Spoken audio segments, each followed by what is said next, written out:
काढलेली आकृती आहे समोर आणि याला काय म्हणायचं शंकू. कुठं बघितलाय हा शंकूचा आकार? तुम्ही कुठं बघितलाय मला सांग. टोपी अगदी बरोबर आहे. आणि कुठे रे? छान आईस्क्रीम शंकू आकृती आईस्क्रीम असं आहे. अगदी छान. मग या ठिकाणी त्या कोपरे इथे कडा आणि कोपरे ही याची कडा आहे. ही कड आहे कड कड इथं कड ही कड आणि हा कोपरा.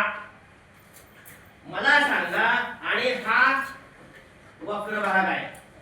वक्र भाग हा सुद्धा वक्र भाग आहे. माझ्या हातात हा शंकू आकृती भाग आहे आणि कुठला आकार असा असतो या सर्कलचा तंबू आहे का? असा असतो ना. छान. हा आकार गोल आहे. बाजूचा आकार गोल आहे. ही कड आहे. वर्तुळाकृती ही कड आहे आणि हा कोपरा आहे. हा कोपरा आहे. आता वृत्तचित्तीला याला किती कडा आहेत? हे बघा की वर्तुळाकृती कडा आहे खालची आणि शंकू आकृतीला कडा किती द्या? कोपरा एक कोपरा. या ठिकाणी या वृत्तचित्तीला किती कोपरे येते? करेक्ट. 0 कोपरे आहेत. अगदी छान. आणि हा माझ्या समोर गोल आहे. काय आहे? गोल ना. हा चारी बाजूने बघितलं काय दिसतोय? एक सारखा दिसतोय. किती कडा आहेत त्या? 0. किती कोपरा आहेत?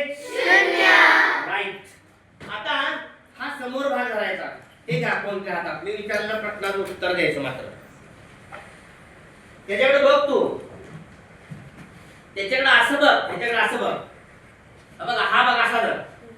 त्याच्याकडे बघितलं तुम्हाला एका वेळेला किती भाग दिसतात त्याचं? खरं खरं सांगायचं. गणितीय भाषेत बोलायचं. एका वेळेला किती भाग दिसतात?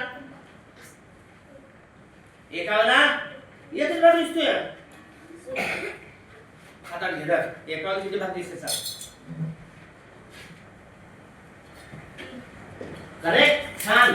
एका वेळेला 3 भाग दिसतात. एका वेळेला 3 भाग त्याला सांगितलं. कुठला कुठला सांग?